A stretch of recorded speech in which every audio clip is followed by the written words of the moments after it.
Hi everybody, this is Christy. I am the Intimate Warrior. I thank you so much for stopping by, and as always, I send you love. I was hoping to, of course, had made another video a little sooner that I did from my previous video here a couple of days ago. Well, I've been with my family, and I don't know how to do this. It's, I made a post yesterday, I guess, I made a post on Facebook yesterday. It's a little lengthy, so I could not post it onto my Instagram page, and I did so in,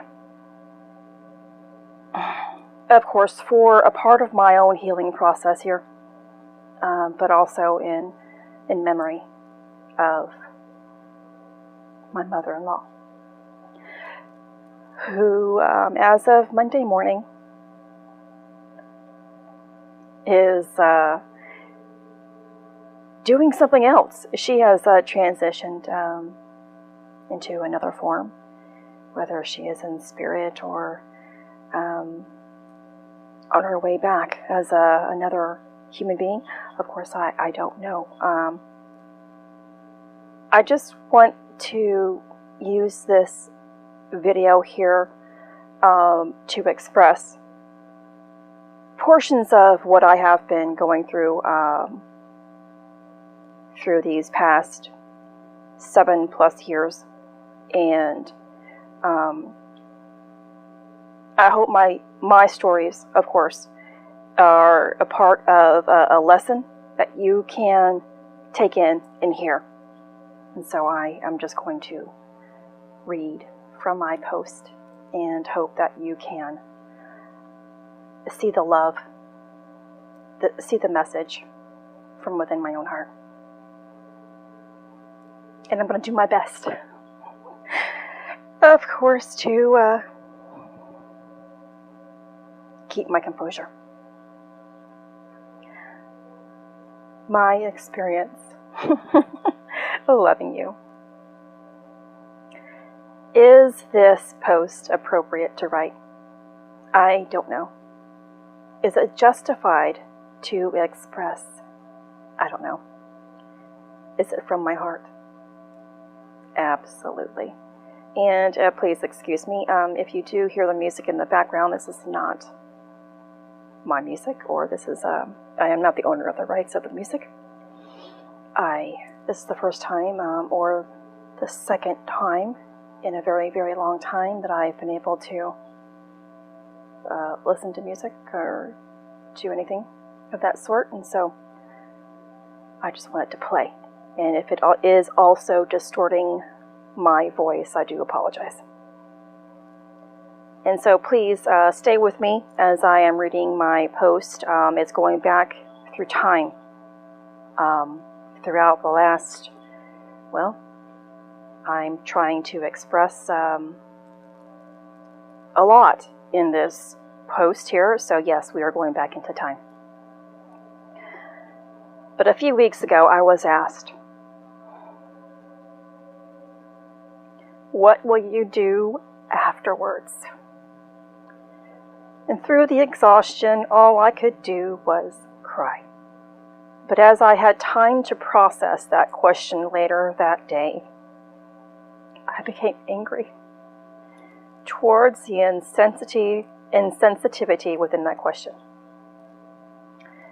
But as God has been teaching me to see the silver lining within all things, that question became a lesson and preparation for the future. It seems that I have always been busy.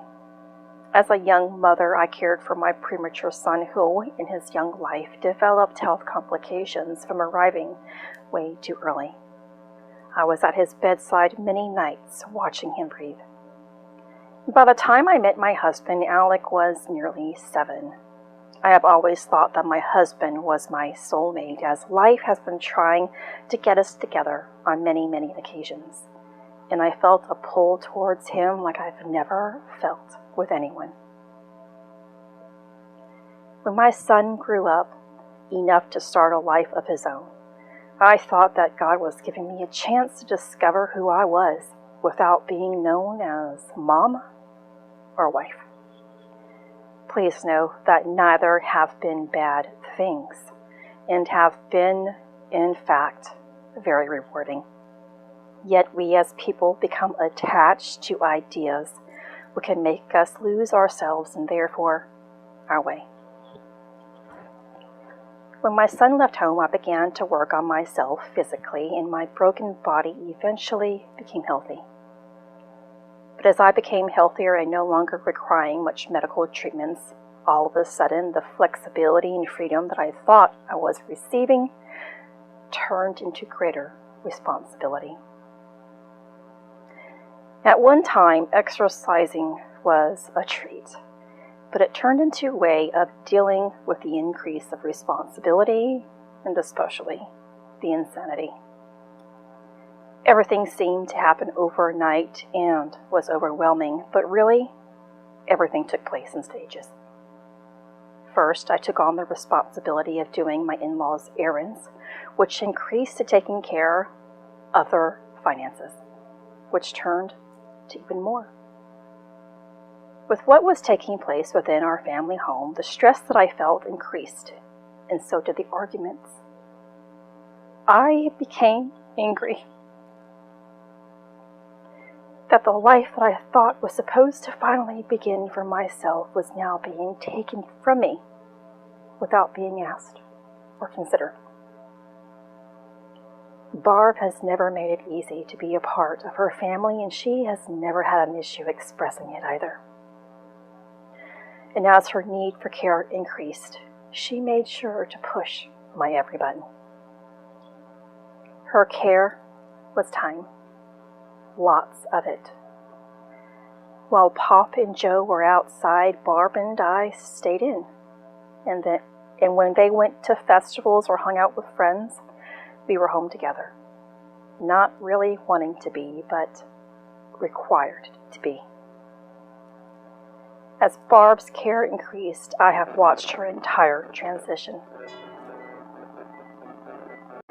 She went from utter meanness, agitation, constant movements, and verbal abuse to childlike behavior, forgetfulness, confusion, and stillness.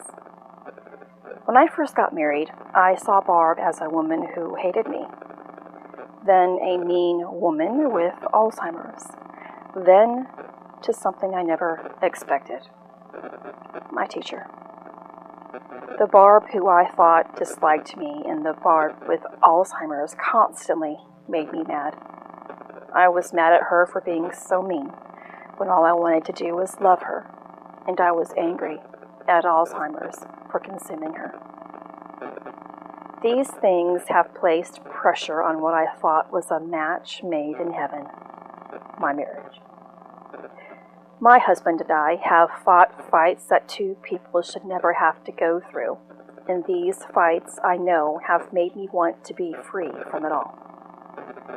The burden of caring for someone who hated you in a marriage falling to pieces is enough for anyone to plead for freedom.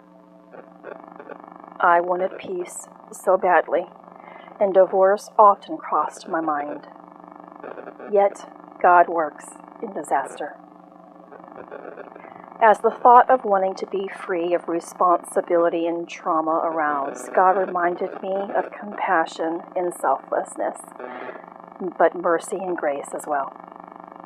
I knew that I loved my husband enough to work it out through what God was showing me, but I honestly realized that my marriage has been formed not because I was meant to love my husband so dearly,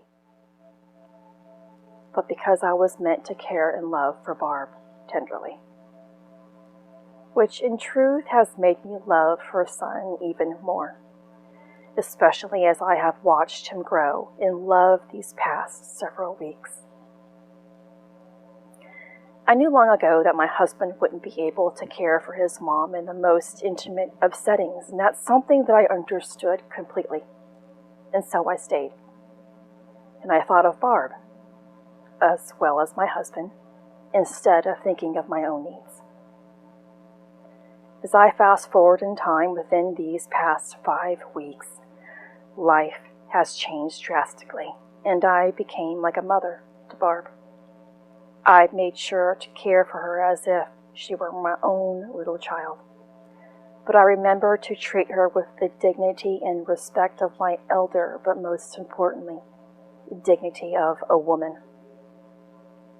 I made sure that she was dry and comfortable every 1 to 2 hours, and I fed her frequently. And yet, there's so much more to this in caregiving. And I checked on her more than I cared for myself. As the weeks progressed, she grew weaker, which meant that our time together increased, and the desire to love her more was present. She began to sleep more and take in less nourishment, and the Barb that at one time couldn't stop talking and belittling me began to speak less. On January the 7th, just a few days shy of her 84th birthday, she slept for nearly 5 days. I had to awaken her with great effort to feed her while encouraging her to swallow. These several days were more difficult than I ever imagined it would be. Oh, how I selfishly wished she would awaken. On the morning of Wednesday the 12th, while I was changing her and administering her meds, Barb spoke. I wish I had a better daughter-in-law. At first my heart broke, and tears swelled within my eyes from the harshness of the words. But as I took in a deep breath, I thought to myself, I'll take that, because that's the you I knew. After not hearing a peep out of Barb for that long, I was delighted to hear anything. She received her morning bath from our aide, where she drifted back to sleep. But by 12:30, she had awoken again with agitation and fear. And at this time, she was still coherent. I tried my best to make her feel safe, yet I couldn't help to feel fear for her as I was taking in her experience. Finally, after 2 hours, I witnessed the most beautiful transition in God's work. She was speaking, but no longer to us. She was being comforted, but not from anyone within this world. At one time, she glanced towards me, but not really seeing me, and spoke of the great light that was present. She mentioned the beautiful babies, the millions of beautiful babies, and I could feel her peace. When I heard her ask if her firstborn son was there, I knew that Barb would never yell at me again or call me names, and it was okay. For the next several hours, I watched her laugh and play with the ones that God had sent here to get her ready for her return home. Around 5:30 p.m., she drifted into a deep sleep. I checked on her frequently and made sure that she was comfortable. By this time, there was no longer any need for the hourly changing or feedings, yet the time spent making her comfortable increased. By Sunday morning, I knew she was tired, and the daily visit from the nurse confirmed that she was ready. That day and night was busy and very emotional for us all. I gave Barb her last doses of medication and last caresses at 4:30 in the morning on Monday, January the 17th. I reassured her that I wouldn't let her down, and will take great care of her son and Pop whenever he returns home from the hospital. When Joe Roy awoken that morning around 6:30 in the morning, his mama was free. I have been blessed to have spent lots of time with her, and the years have not been easy. I told her thank you over and over again for teaching me the greatest love. I let her know that she has been my greatest lesson in life, which means Roy was not my soulmate after all. She was. A soulmate is not necessarily a romantic relationship, and it's not always someone of the opposite sex. It is someone who pushes you to be your greatest self in life, which means it may seem as if they are the worst individual. In loving Barb, I have been taught that it isn't easy loving someone who fights to be loved. But in doing so, we receive the greatest reward in understanding more about God's grace, God's mercy, and especially God's heart. And you see a person for their brokenness and never their behavior. Over a month ago, I began making notes in regards to Barb's care. I did it mostly because of exhaustion, but of course to make certain that I cared for her well. And now these notes will remain to be my continuous reminder of a great experience within my life. You, Barb, have been my greatest teacher in this lifetime thus far, and I know that from here on out, loving others will be easier, because you have taught me well. So to answer that question about what I am doing with my time now, all I can say is I'm growing in love because I had the pleasure of knowing Barb. I don't wish for anyone to have to experience this, but as a part of the human experience, we all will in some way, shape, and form. I guess that's what we are all meant to do. Demonstrate dignity, grace, mercy, and love during the most necessary times of another person's life, and grow in love in spite of the tragedy. I am so grateful to be a part of the Currents family's experience, and am so grateful that God encouraged me to stay. It has forever changed me. It is through great suffering and emptiness that God's grace can fill us with strength to bring us peace and to completeness. On the morning of Barb's transition home, the verse of the day was from 1 Peter 5:10.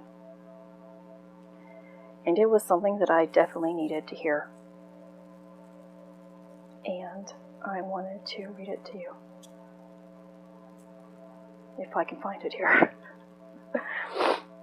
And so it says, "But the God of all grace, who hath called us unto his eternal glory by Christ Jesus, after that ye have suffered a while, make you perfect, establish, strengthen, and shall settle you." And so that helped me through that day, and of course will continue to help me in my entire life.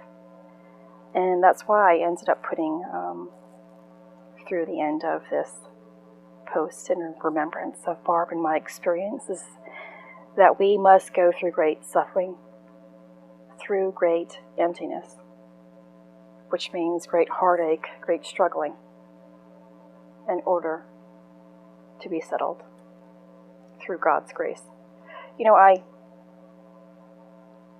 have mentioned throughout my videos here the experience with Barb and certain situations. You guys don't understand that when I really had all of this unfold, and I felt as if everything was falling into my own lap here. After my spending about 16 years being immobile and overweight and dealing with my own chronic pain as a result of my auto accident, and then trying to get healthy, I really wanted to focus on my own life. I wanted lots of things were going to change for me. I knew lots of things were going to change for me, and I thought they were going to change in a different environment. At that time, on my mind was complete change. Away from this environment. And I mean, I was really thinking I wanted to divorce my husband. I could not take this any longer. I felt I didn't deserve this any longer. You know, the arguments, the insanity that was present here. A lot of it I didn't understand, of course, was the issue. I didn't begin to understand anything until the process of my awakening process, which has been 4 years now. That's when my marriage began to heal. And it's not that my marriage healed, it's that I was healing. That's when I began to see the entire situation with my mother-in-law as my life lesson. That I felt for so long that none of this was my responsibility. Nothing. It's like, I didn't do this. I didn't create these bills. Why do I have to do the errands? Why do I have to do this? It should be somebody else. I've learned, if it's on your doorstep, it's your responsibility. If you see it, it is yours. If you have a feeling towards it, it is yours. And there's no walking away from it. When we end up walking away, we're just pushing it under the rug. We're not having any resolution. We're keeping it in a darkness. We're not dealing with it. We don't learn our lesson in life. And that's what I've learned in my, of course, ascension cycle. Not to walk away. It's hard to decide to stay in an environment where you feel you are being swallowed. It is. It's very difficult. And not everybody is going to choose, and it doesn't matter what type of situation it is. If you feel like you're being swallowed in, you're feeling the same thing that I have felt. You might have a different situation or whatever it is going on, but the emotions are very similar. And we have to deal with it. There's no hiding. When you can deal with it and really, really, really, really learn from your experiences, you find out who you truly are. We have to go through some terrible situations to find out who we really are. So, I have lots that I want to talk to you guys about. Lots are still going on, energetically, of course, and of course my process through, which of course goes through the process of our ascension. And I want to continue doing a follow-up on the Illumined Christ videos. So I do have a follow-up on that. That'll give you a deeper explanation. And I was hoping to do it today. It's just not the right time yet.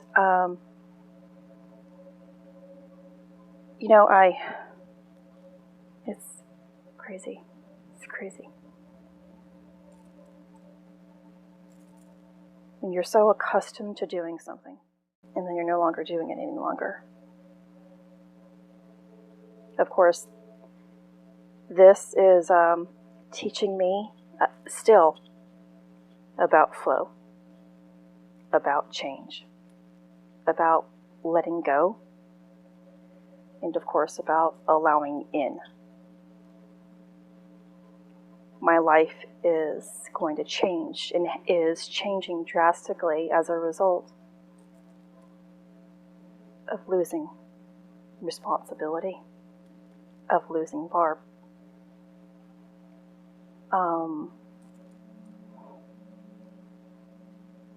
I went to the grocery store today for the first time in, I don't know how long it's been.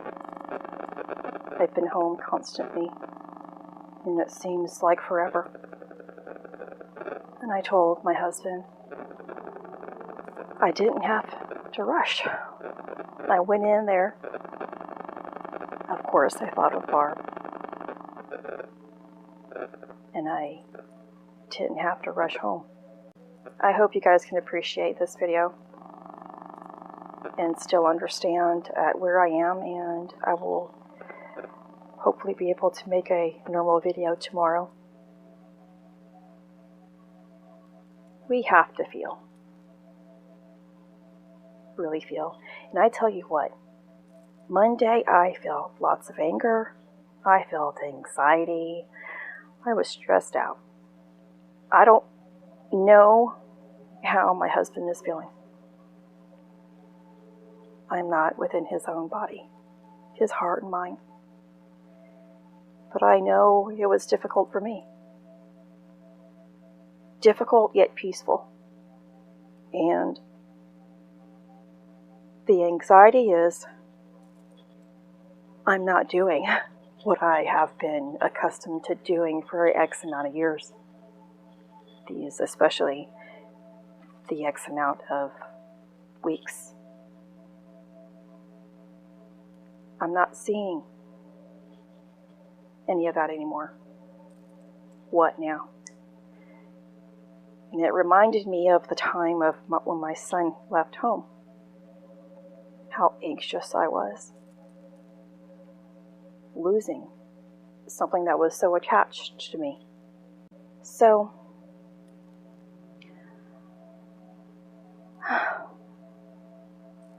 again, I hope you can appreciate my stories, my own life lessons, and take them into your own heart and learn something from me. I will be back, and I will see you guys later. And I am always with you. Much love, health, and healing your way. This is Christy. Take care.